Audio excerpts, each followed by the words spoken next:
Hello, welcome to Tea with Mali. Today we're here with Cyndy Porter of Cyndy Porter Style and Photography. Thank you so much for being my guest today. Oh, it's such a thrill to be here with you. Thank you, Cyndy. We've met each other several years ago, and I'm delighted to say that a part of your branding and marketing was really work that we did together, and I love watching the evolution as well of what you've been able to do after that relationship in terms of our work together, and it's brilliant. So I want to talk a lot about that today, but I also want to kind of start with your career prior to moving into the creative space.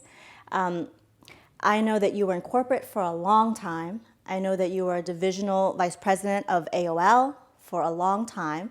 So I'm curious to kind of hear the story about how you got into that particular field and that position, and then what inspired you to basically say, I better try something else. Gotcha. So yeah, I was in the corporate world for 20 years, and I went to school, thought I wanted to be in sales and marketing, worked my way up all my life, and I realized that I was really good at something that I didn't enjoy. So for many of my years in corporate, it was just kind of chasing dollars. You know, for obviously when I was right out of school and I was doing it, I enjoyed it, but it was more about getting to the next level and getting to the next level. 24/7, I worked for Fortune 500s, I worked for startups, and my last job, as you said, was at AOL. And I got to AOL because they purchased a startup that I had worked at for years. So back in the days when the internet was first starting, there was ways, Veronica and Archie, do you remember this, as ways to search the internet? So this company had invented the first way to do a simple English language query on multiple geographically dispersed databases. So that was before there was a Yahoo and a Google and all that stuff.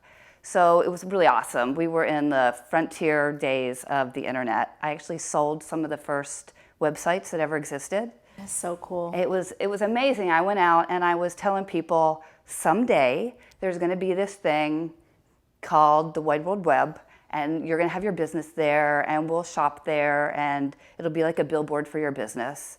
And half of them looked at me like I was crazy. Wow. But it was amazing, and I really loved it. But AOL came in and bought us. Back in those days, AOL never believed that the internet was going to take off. They had their own proprietary technology, and they thought that was the way it was always going to be.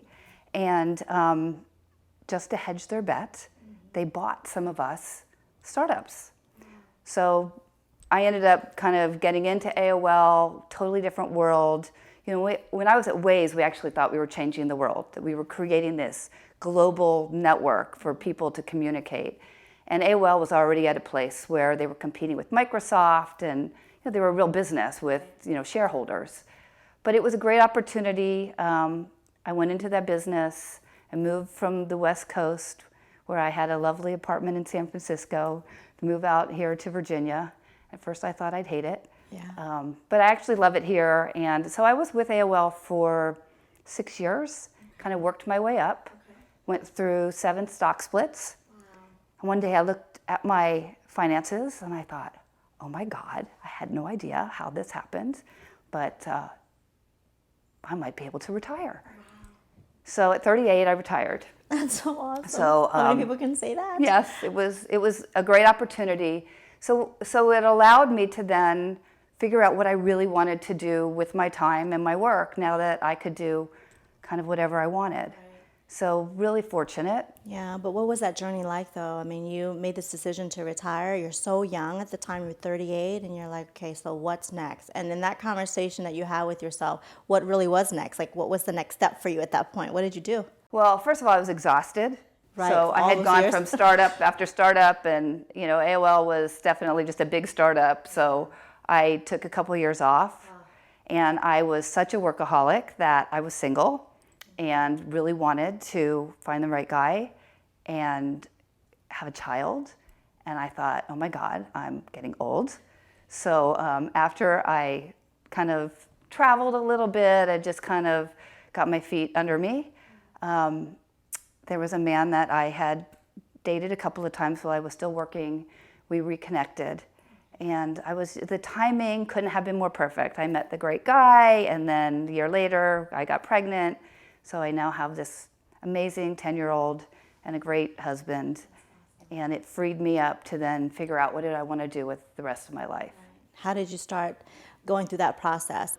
This was, an interesting segue into the concept of uncovering what it is that's your gift and your talent, all that good stuff, right? It's a process. You don't just wake up and say, oh, I'm going to figure this, I'm going to pick this because it just popped in my head. But you actually have to uncover it or go back to time and place where it's like, what do I love doing? And truly sit there with the question for a while, right? So did you find yourself kind of going through that process, or did you really wake up and say, I'm going to do that and I know it? No, not at all. So many friends said, I know you're going to like start another business or do something. You're going to be 6 months out and back in there. I'm like, no, I'm not. But yeah, so I just kind of over time realized that I needed to be doing something that, as much as I loved being a wife and a mom, that I just wasn't really happy doing only that. So I started taking some photography classes because I've always loved photography. And I guess I just have this type A personality. I couldn't just do it for fun. So I threw myself totally into photography. And I quickly knew that that was absolutely what I wanted to be doing. Right.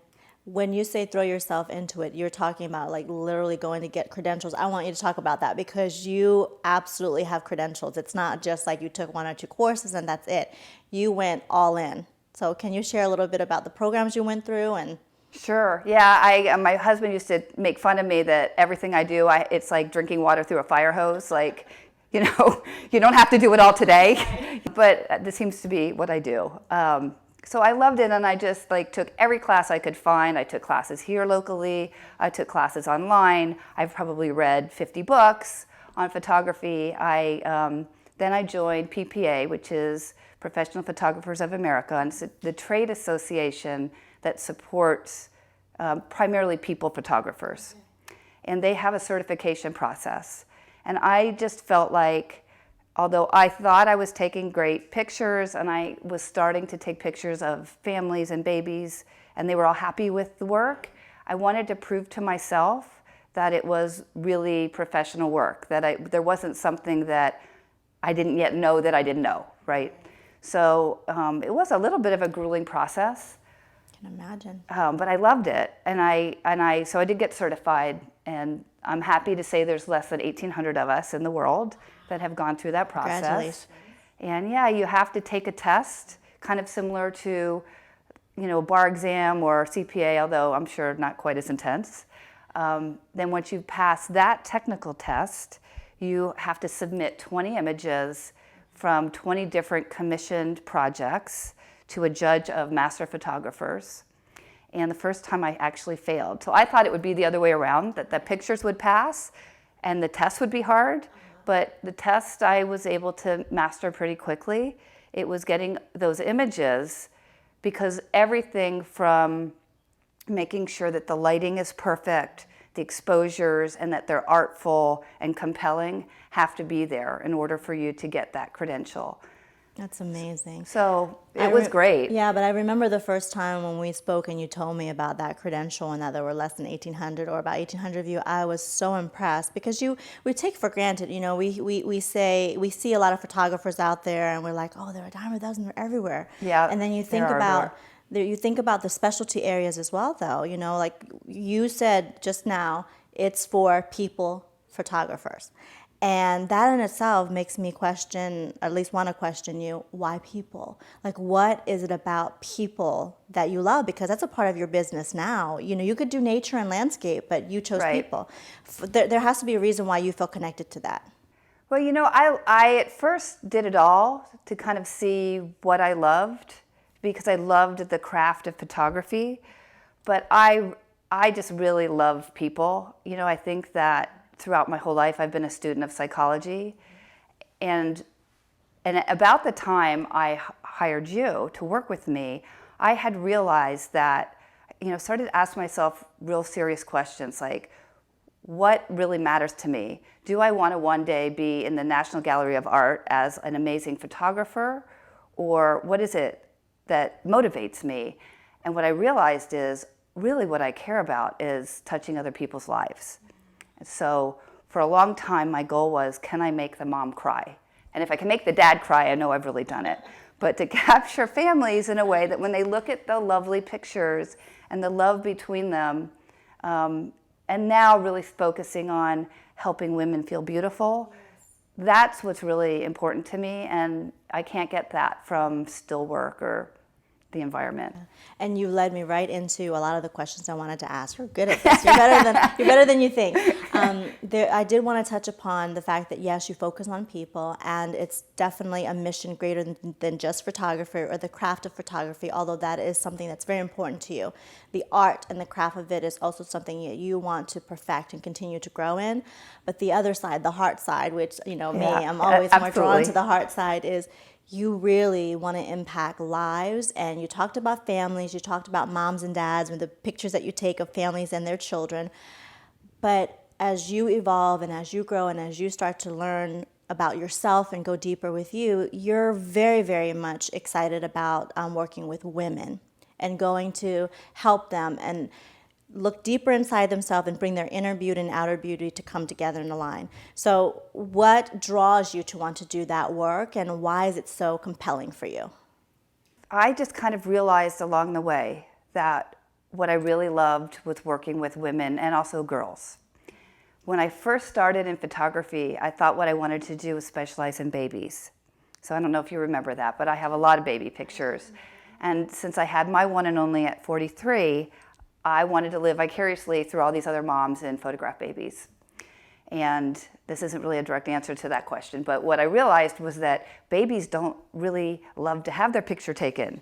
They don't want to be under those bright lights, and it's stressful for the parents. And although we ended up with beautiful art, it wasn't a fun process. And often photographing families isn't all that fun, because unless it's a rare family, nobody really wants to be there doing it. They want the picture, but they don't really enjoy the process. But what I really found was when I work one-on-one with women and teenage girls in particular, they loved the process, and it was an interactive process. And something really interesting happened. I had kind of time and time again where women and teenagers were sharing with me that the process of working with me was a little bit profound to them, and that they saw themselves in those pictures in a way they had never seen themselves before, meaning that I just think a lot of us live our lives and don't realize how other people see us, that we look in the mirror and we see what we're not. You know, we look and we see wrinkles and we wish we could lose some weight, or whatever it is. I mean, it could be I want curly hair because I have straight hair, right? That was me when I was little, yeah. How many women do you know look in the mirror and say, I look great today, right? Which is probably what we would say to each other, So I guess the point is that I was realizing that the process of having photo shoots was touching women's lives in a kind of profound way. And because of my life experience, I've kind of always had issues not feeling comfortable in my own skin. I mean, now I'm pretty good with that, but for much of my life, I really know what that's like. And I wanted to figure out how I could help women, like not just in a picture, but feel great about how they look every day when they leave their house. When they leave your studio, it's not just a one-time makeover. Exactly. Right? It's every day. Right. Every day. That's great. Well, I definitely know that you're passionate about it because you're continuing to stay the course with everything that you do around this. You also, because of that experience and watching the process of photography and how it turns somebody's day around and then allows them to have that self-love that we talked about, you also decided, right, to add more service offerings and also continue, as you do, to dive into another area that's going to make this process experience much better for you and your business, but also especially for your clients. You went into style. Right. Can we talk about that? Absolutely. What was the moment, or was it over time that you said, I can do that, and I want to do that, and I want to incorporate that into my business? Well, it was kind of ironic, and I feel like it's almost like everything I've experienced, both personally and professionally, has led me to be doing exactly what I'm doing right now. But somebody invited me to go to an image and style workshop weekend. And it was kind of like one of these Tupperware party, kind of very superficial, kind of, here's what you should wear, and you're a season and all that stuff.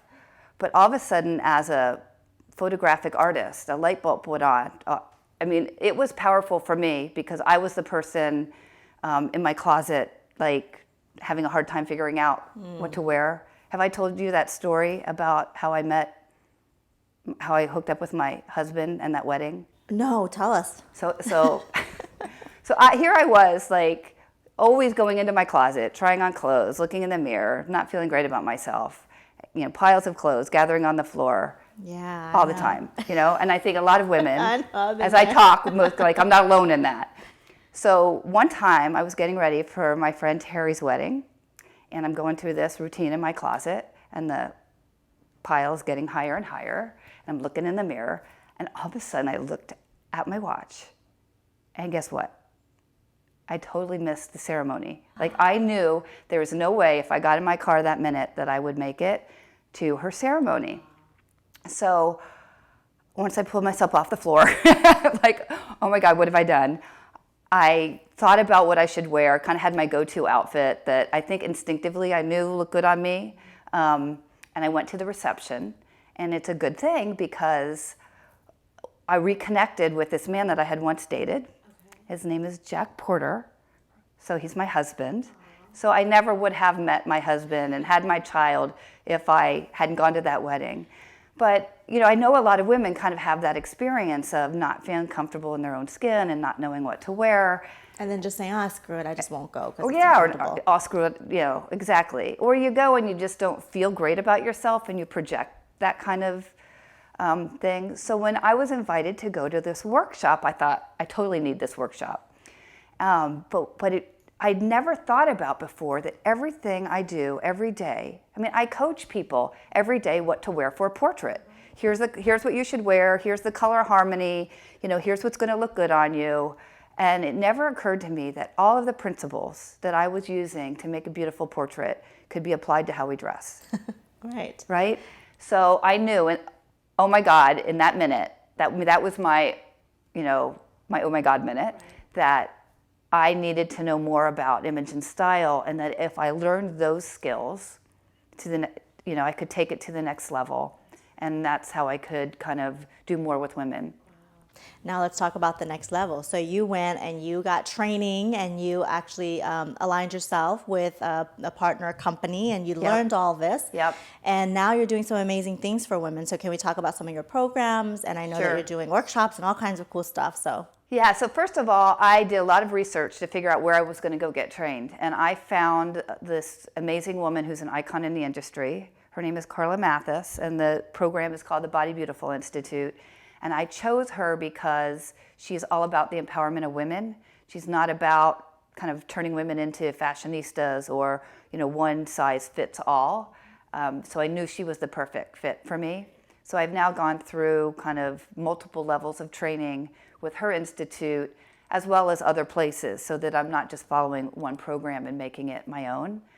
But yeah, I offer workshops for women. It's called Essence of You. And that's how I recommend people get started with me. I always limit it to 6 women so that it's intimate. I hold it in my studio, and it's an amazing experience for women to kind of have a really safe place to talk about themselves and who they are. And we start with that, like, who are you? What is the essence of you? Because the goal is that you can dress in a way that when you walk into a room, you immediately communicate who you really are. Right. Yeah, and I have to say, I was a part of the early phases of the workshops, and it was a brilliant opportunity for me as well because, I was also learning how to be more present with things like media, and now I have my own show, and I didn't know much about that stuff. I was so used to wearing the suit when I was in corporate and in my financial services world, and it was always dark colors, and, I learned a little bit about accessorizing, but not very much. When I went, what I loved about that, and I want to talk about this a little bit because it's not just to promote the workshop, which we're here for to give you a platform, but what I got out of it, which I know a lot of women can get out of it, is the first half hour was just having someone, a safe place where the other women can look at you without knowing anything about you and give you positive adjectives or examples of how you made them feel just in that few minutes of knowing you. Right. And how often do we miss that? Like the positive vibration we give out just by entering the room. What that did for me was it validated a few things. It's like, oh, I always knew that I was somewhat bohemian, but because I wore a suit that day because I didn't know what to wear. And then the people that saw me and wrote down their thoughts of the first impression is they didn't think suit. Right. They thought artist and creative. And I'm like, wow, that inner stuff is showing even with me wearing a suit. That's great, yeah. And it helped me really to be okay with now being able to wear stuff that's more artsy, but still having a professional, being both sides of me at the same time versus having to choose one over the other. That's great. And that's really important to talk about because I think we walk around every day, no matter if you're male or female, in life trying to fit a mold. Based on the situation or the type of friends or the grouping of, networks that we go to versus just learning and understanding who we really are. And we can be all of us at whatever time and place we choose. And that's more authentic with meaningful relationships. And that's what I got out of that workshop. Oh, great. Good. Yeah. So has the workshop evolved now? I mean, what are you literally offering and doing for the workshops? So the workshop is now, when you came, I had everything in one day. So now it's a 2-day workshop. Right. So we usually do them on Saturdays from 9 to 1. So you get basically 8 hours. The first day is exactly what you were just talking about, where the goal is to get down to a few adjectives that describe who you are. And the goal is then that every time you look in the mirror, right, you can say those adjectives and make sure that you feel like you're projecting that image. And then the second day is to figure out how to dress that image. So what is that exactly? So what is your body shape? What are your proportions? And it's just like in art, you are a 3-dimensional canvas. I don't know if I talked about this at that time. Yes, you did, but talk about it for our audience because I love the analogy of this. So you're a 3-dimensional canvas of shapes and patterns and colors and textures, right? And you can learn to think about yourself in artful terms and to dress in ways that bring out your best features. So that's everything we do in the second day is to really talk about, like, what do you love about yourself? Is it your eyes? There are ways you can accessorize that bring attention to your eyes. Oh, you don't love your hips? So there's ways you can dress that kind of disguise your hips but show what you love. And so to really learn, are you long-waisted? Are you, where are your legs long or short to your body? I teach people this thing about Leonardo da Vinci, right? That you're 8 head lengths. Yes. If you're in proportion. Oh my gosh, that was mind-blowing for me. I was like, wow, I didn't know that. Right, most people don't know it. We don't measure most of us are not in proportion, by the way. No. But what we learn Darn, I wasn't. No, most of us are not. But if we learn where we're out of proportion, then it's just tricks to learn, I want my legs to look longer so I can wear skirts above my knees and I can wear 3/4 length sleeves, and there's tricks that then make you elongate my neck. Exactly, like that, yes. Exactly. So we go through all of that in the second day. Yeah. And the shapes, which I thought was fascinating. Yeah. The shapes of the earrings and the types of pendants you can wear based on all your proportions. I'm like, wow, this is really an art and a science. And we take stuff like this for granted all the time. So having someone who is actually experienced, certified, and knows what they're talking about, it's mind-blowing to me. It's just like one of those things you read, a science magazine, you're like, this is over my head, but okay, So that's what I feel sometimes. We take these little things for granted. But if you don't feel good because you don't think you look good, then it impacts everything in your day-to-day life. Absolutely, everything. So the women are coming out of it feeling more empowered. I'll tell you, I have at least 1 out of every 6 that says it's life-changing, which is like, that's what we wanted to create. That's what we wanted, yep. That's what you wanted. Yes. And it has happened because I see you around town and in the community and now doing more and more speaking, which we know that you wanted to do and you are doing and impacting so many lives. I also want to talk about your demographic. I want to talk about the women that you want to work with, and not just women. I know you're really passionate about young girls and teenagers and all that. So who is your target demographic and how has that evolved or changed? Well, let me just say quickly that the workshop is the place where we start. Most women continue beyond that For some women it's enough, but I highly recommend that women go on after that and do a color analysis like what you did. And I also create style guides because some women are overwhelmed with all that information. So I can work one-on-one with them, kind of make it a little bit more personalized, and I give them a report that they can keep with them whenever they shop. So the whole thing is to quote unquote dress and shop with intention. It's like, everybody's talking about mindfulness. Well, why not bring that into how you present yourself? And now I'm also doing kind of wardrobe services. So women that want the next step, we can go to their closet. And what I say is I have a green approach to kind of personal shopping and wardrobe styling. So I would rather spend more time in your closet so that we can look at what you already have and figure out what works. And I can create outfits with being able to pull stuff together that you never thought of, or having things altered. And then if we create a list of what you need to shop for, that I'm not one of those image consultants that says, okay, you got to throw out 75% of what you got and start all over again. So I think that's kind of something that I would want to note. So my demographics seems to be, I think it's for any woman who wants to just have confidence in how she looks. But it seems like the most women that are coming through and the ones that I'm targeting now are women in transition. I have a whole bunch of women who are going from being doctors and lawyers and business executives to doing, the type of work that you help people do, kind of heart work and passion. And once they're changing, right, Yes. they realize that dark suit doesn't work anymore. Or I have doctors that are wore scrubs for 20 years and they never figured out what is a style for me. So that's great. Women who have recently been divorced and really want to reinvent themselves are also great kind of fit.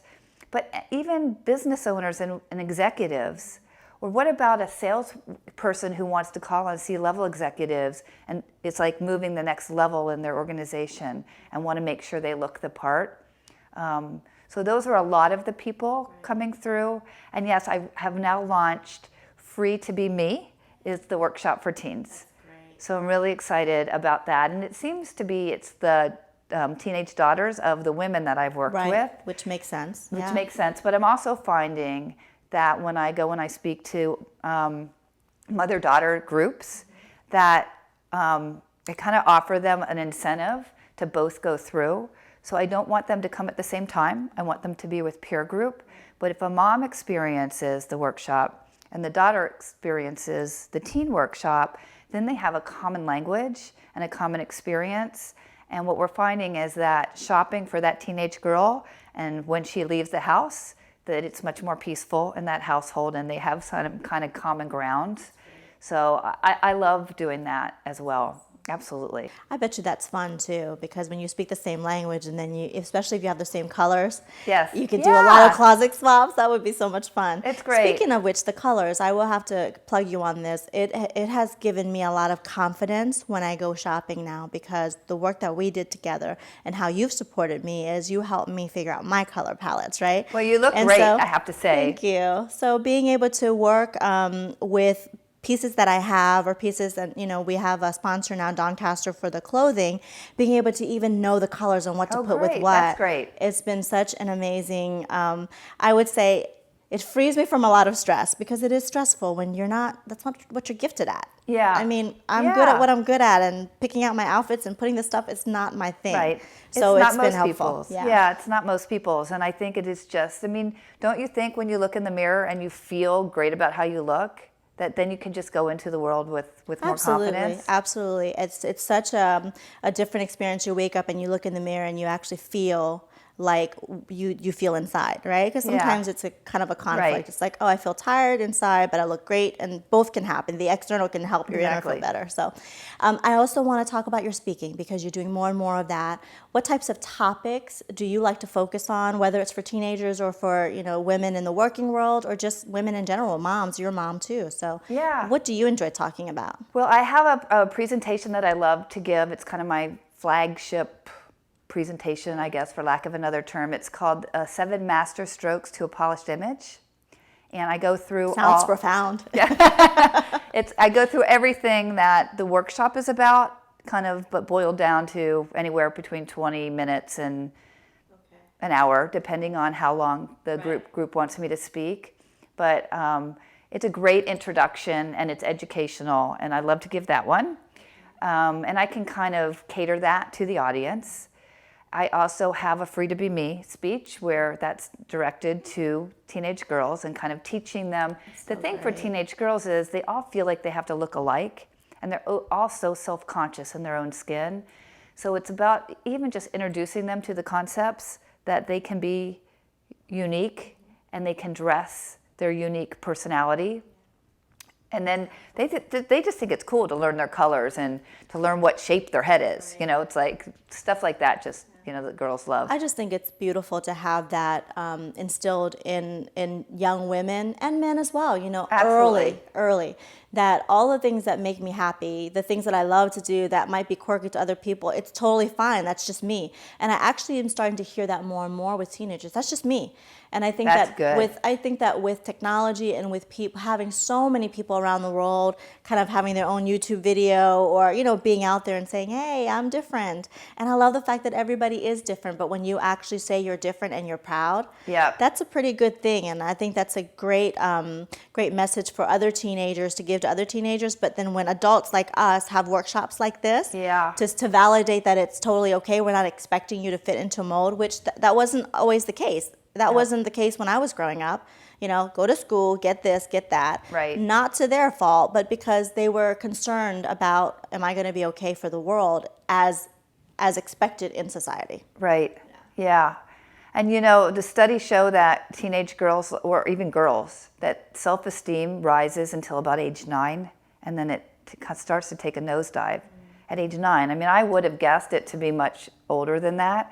So it's really anything that we can do to kind of catch girls and try to just start to prop them up that, you know, they're great just the way they are. What do you like to see for the world of women, and when it comes to especially bringing it back to what your love, you know, style and photography, and what's the evolution of your business, and also what about you? What's your vision for yourself in this role and working with women continuing forward? I just love what I'm doing, and I do think about the future, and I'm pretty focused on like the next couple years out because I just feel like that's going to dictate the future. I have just decided to come up with a membership for my clients. I'm finding a lot of women are coming through and they're loving it, but then, you know, it's like I think they say we retain about 20% of what we learn, and we have to keep hearing it over and over again. Sometimes maybe less, depending on, So I want to make it easy. Not everybody has the time or the money to work with me one-on-one on an ongoing basis. So I want to make it more accessible for people to stay in touch and like go shopping and give me a snapshot of what they're thinking about buying, and have, you know, I'm going to start doing webinars and events on a regular basis, and just make it easier for people to kind of really kind of get everything that they need to know. So my guess is that it'll be technology that I use to grow my business. It's possible that I'll also want to hire stylists, maybe even photographers as I grow. You know, we kid around sometimes, it might be a franchise, so we'll see. But it really does seem to be... stay open. You Yeah. know? And sometimes it is our clients or our consumers who dictate where we go, because they've gotten some value out of it, and as they grow and evolve, they actually take us with them. Exactly. Right? So, Exactly. Yeah, I'd love to see that. I'd love to see where you take this. I also want to take a moment and ask you the passions that you have, like outside of your work, because you love this is the thing about loving your work, right? It becomes your life. Like when do you cut off? Because it's passion, it's your life's calling, so it's part of your everyday life. But at some point, where do you get your rest, and how do you get refueled and re-inspired? Well, I'm probably not great at that.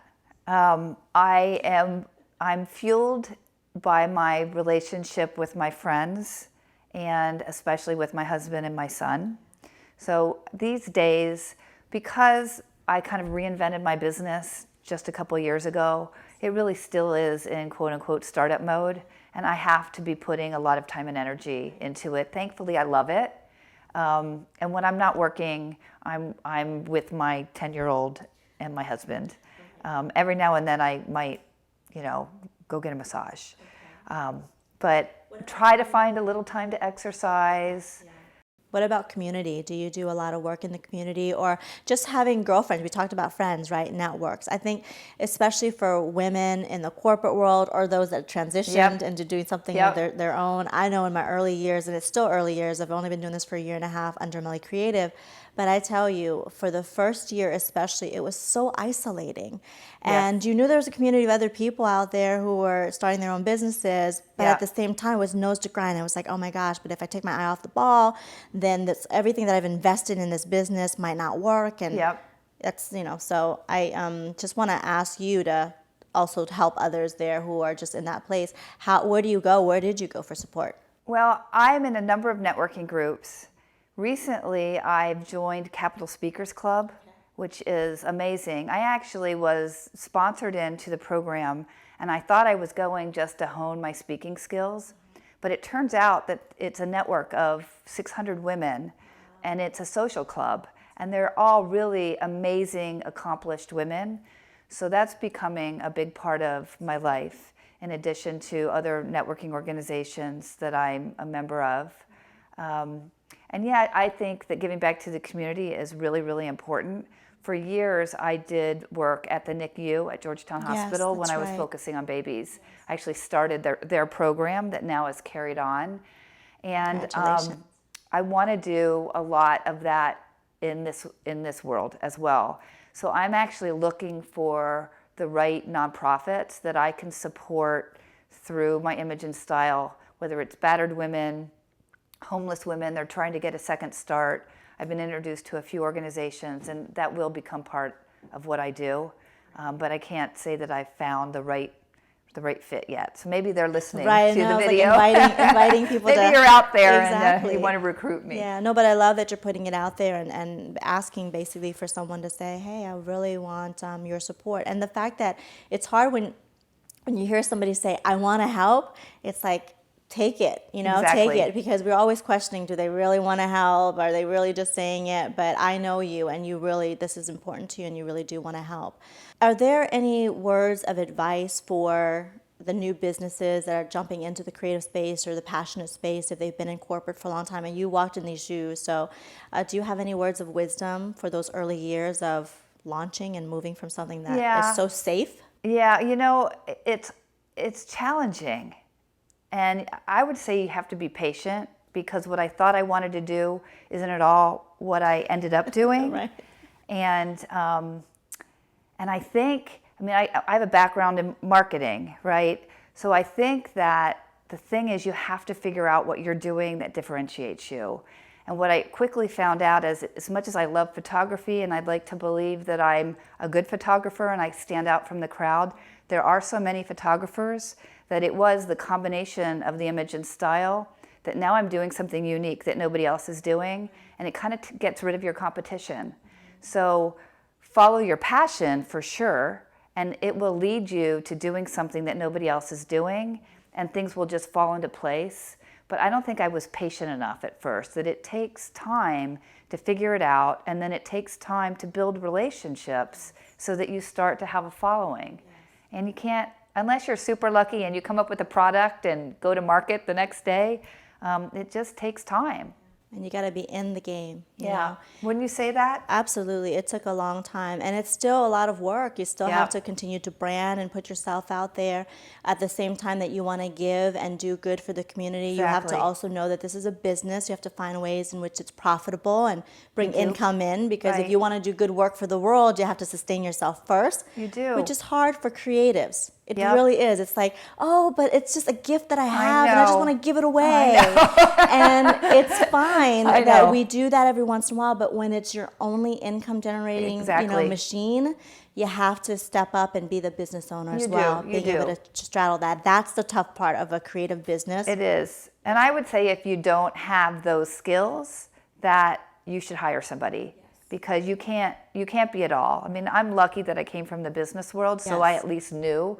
But I have coaches. I have a speaking coach. I have an executive coach.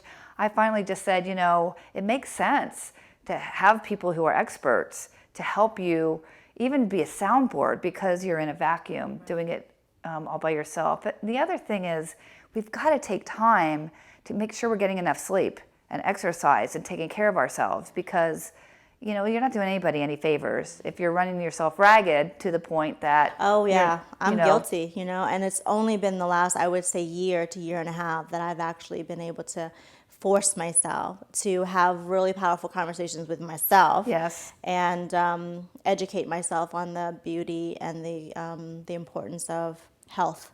Yes. And wellness and well-being. Absolutely. Because the business, especially if you're giving so much and your business is your life's calling run through your business. Yep.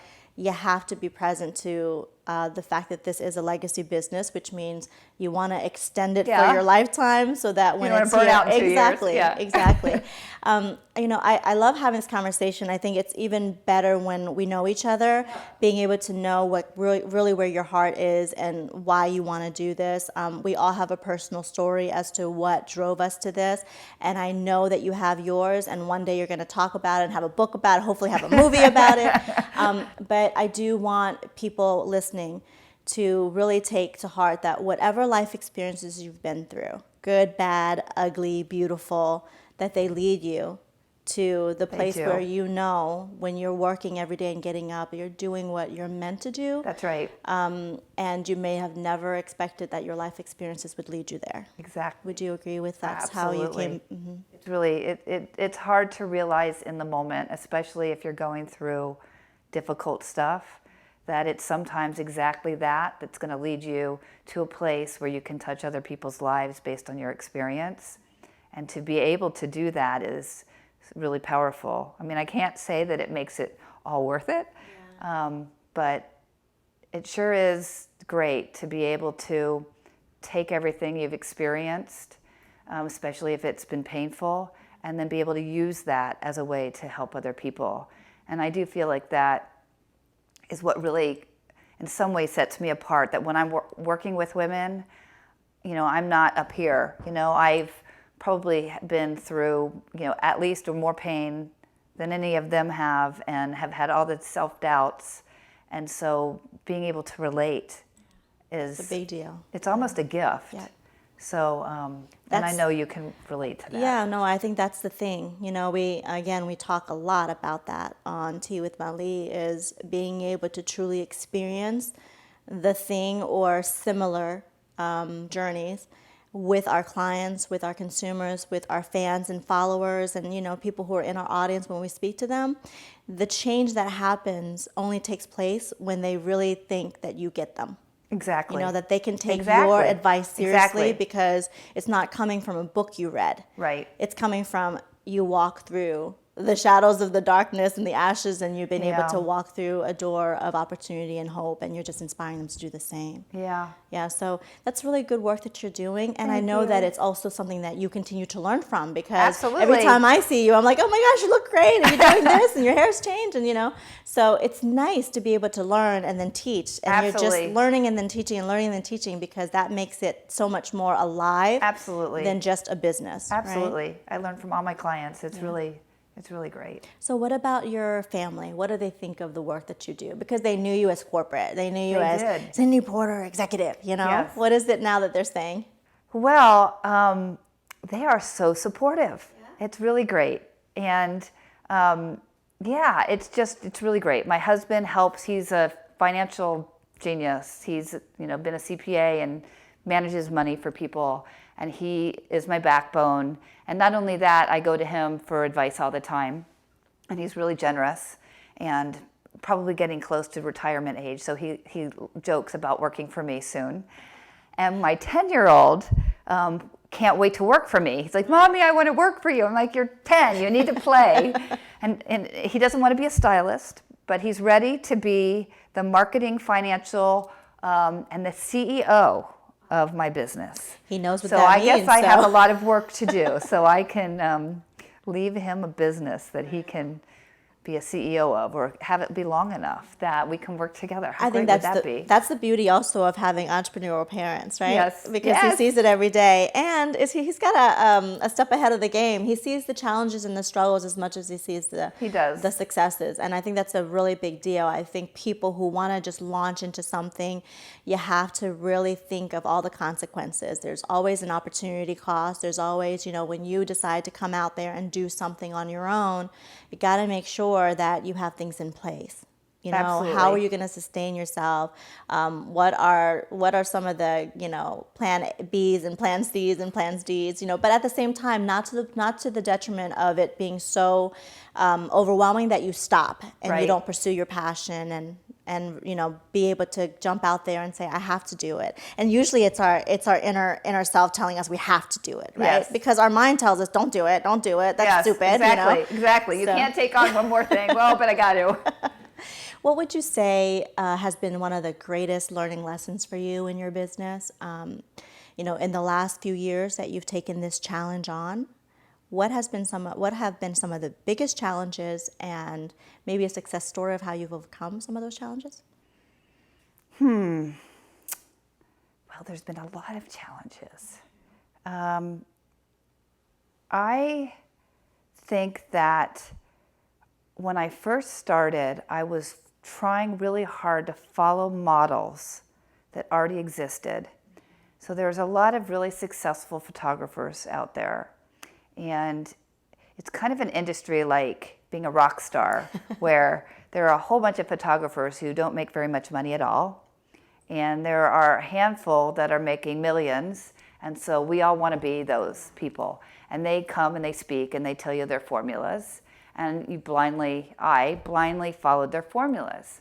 And I think that I did that for a while because I didn't know it was new, right? And I quickly realized that none of those formulas were me. Right. And so I might have talked about this before when you Yes, asked me previous question, but I really think for me, learning to trust myself, to trust my instincts, that I know what I need to do, and just to have confidence that I can do it, has been the biggest lesson of all. It's like I'm not following anybody else's formulas anymore, and I'm following my heart and I'm following my instincts. And for me, it's a little bit ironic because my husband laughs and reminds me that I had to give a reading at one of my best friend's weddings, before we were even married, like 20 years ago. And I almost passed out, speaking in front of a group. And even though it was friends at a wedding, was I didn't sleep the night before. I was scared to death. So when I said, I've realized that the best way for me to market my business is for me personally to do public speaking to get my word out there. He's like, are you nuts? And here you are. And here I am. And I embraced it. Yeah. I've worked with a few different coaches, and I actually don't get that nervous anymore. And I love it. And it is absolutely the thing that is helping me to grow my business. It seems like every time I speak, I have a pretty high number of people who want to sign up. And so what that tells me is that what I'm doing is powerful, and the way I'm communicating it is important to people, and I'm not following somebody else's formula. And so what do you know? You get to be you. Yeah, isn't that crazy? You get to be you. So it's kind of like the best lesson is just trust yourself and be patient, and it'll come. Well, and isn't it true that if you don't trust yourself, it's really hard to sell your product, your brand, your service. I mean, if you go out there and you inauthentically say you can do this and that, and you're really not into it, people just feel it. It's not, you can put as much makeup on as you want and put the biggest smile on your face, but there's just something about humans are able to instinctually feel, and sometimes they don't even know it when something is off. And so it's really important. The work that you do is helping people kind of in essence, authenticate themselves, being able to honestly say, who am I inside? Am I reflecting that outside? Am I being true to the world, right? Because sometimes, especially in the way that we look on the outside, or how we hide ourselves, or with the colors that we wear, even how much weight we have on us that's extra, or how small we are, because all these things, it impacts how people perceive us. Yes. But a lot of that has to be a responsibility for ourselves to say, what are we allowing? What are we allowing people, intentionally or unintentionally, Right. to assume about us? That's our responsibility as well. You know, there Absolutely. is a role that we get to play on that. So I think that that is, in essence, what your work in the style piece of it helps people understand. Absolutely.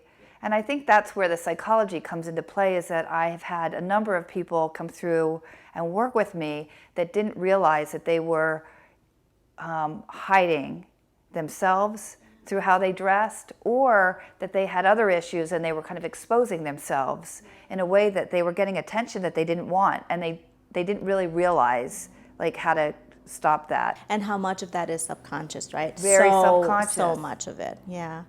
Wow, Yeah. this has been such an amazing conversation. I feel like we've been talking for like a few minutes versus the, you know, the time that we have.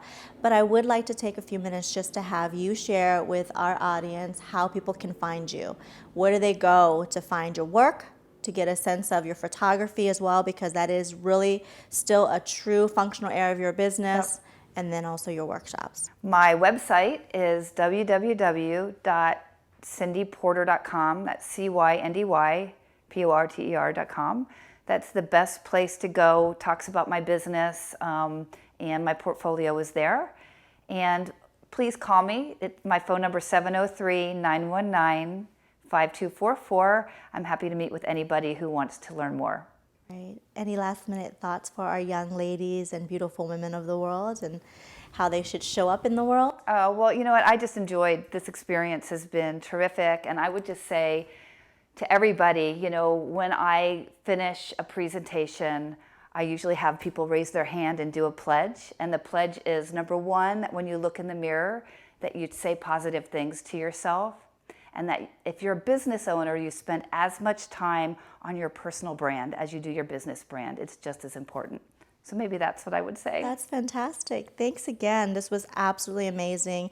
I'm going to have you back for sure, because I know thank that you. your business is going to continue to evolve and progress as you grow and learn more about Thank you. yourself as well. So appreciate you being here with Absolutely. us today. It's always lovely to hang out with you. Thank you so much. Drink your tea. Thanks everyone for joining us on Tea with Molly, and we look forward to seeing you next time.